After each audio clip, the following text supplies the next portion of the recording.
So it was a huge Friday night showdown down in Champaign, Illinois. You had number 3 Michigan taking on number 10 Illinois. But this was way more than just another top 10 clash for a title. Oh yeah, for one player, this was personal.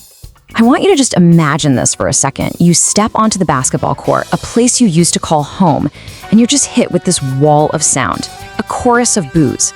Every single time you touch the ball, every move you make, it's just met with pure hostility. Well, that was the reality for Michigan's star forward, and it set the stage for one heck of a night. At its heart, this game really came down to a personal battle. Morez Johnson Jr. squaring off against the team and, the fans that he left behind. See, Johnson didn't just transfer. He had actually verbally committed to Illinois 3 years ago, and he pleaded for the Illini just last season.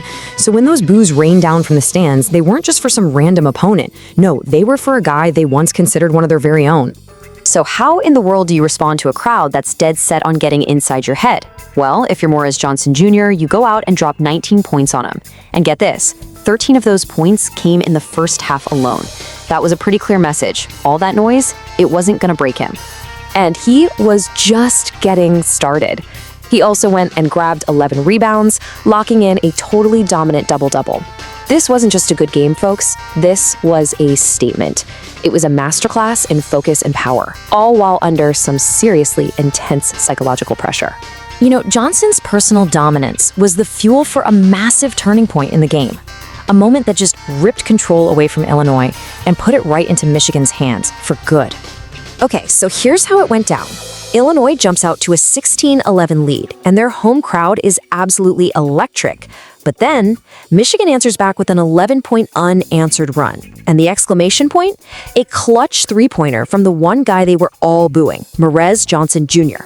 That shot did more than just score points. It completely silenced the crowd and flipped the momentum of the entire game. And from that exact moment on, Michigan was in the driver's seat. They were in complete command. The competitive part of the game, pretty much over. The Wolverines had taken control right there on enemy soil. But this win wasn't just about one game, or even one player getting his revenge. No, this was about cementing a place in history. Michigan wasn't just winning, they were dominating in a way their program has never seen before. 17. Let that number sink in. That's how many conference victories Michigan got this season. It's the most ever in the entire history of their legendary basketball program. What an absolutely monumental achievement. And just think about the context here. A mind-blowing 27-2 overall record. They were a perfect 10-0 on the road, proving they can win anywhere. 23 of their wins were by double digits. And the cherry on top? They snapped a 9-game losing streak against the very team they just beat for the title. That's just pure dominance. This win also marked their 8th straight victory against a ranked conference opponent. That's their longest streak ever, and it actually ties for the 3rd longest in the entire history of the Big Ten. So they aren't just beating good teams, they're beating the giants of the conference one after another. All this history, all this incredible dominance, it all led to one thing, the ultimate prize.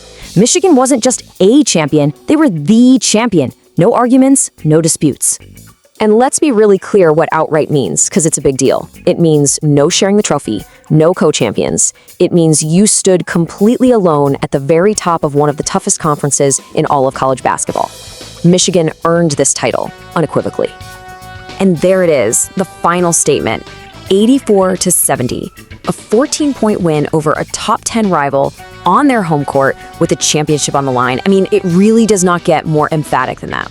So the story that started with a deafening chorus of boos, it ends with a championship trophy being hoisted. The player who had to face down his past didn't just survive his hostile homecoming, he absolutely thrived in it, and he led his new team to glory. It's just a perfect story of vindication. Which, of course, leaves us with one last massive question. After a season of writing new records, capped off by a championship won in the most dramatic way possible, have the Michigan Wolverines proven that they are the undisputed team to beat for the national title? The Big Ten crown is theirs. Now we get to see what happens next.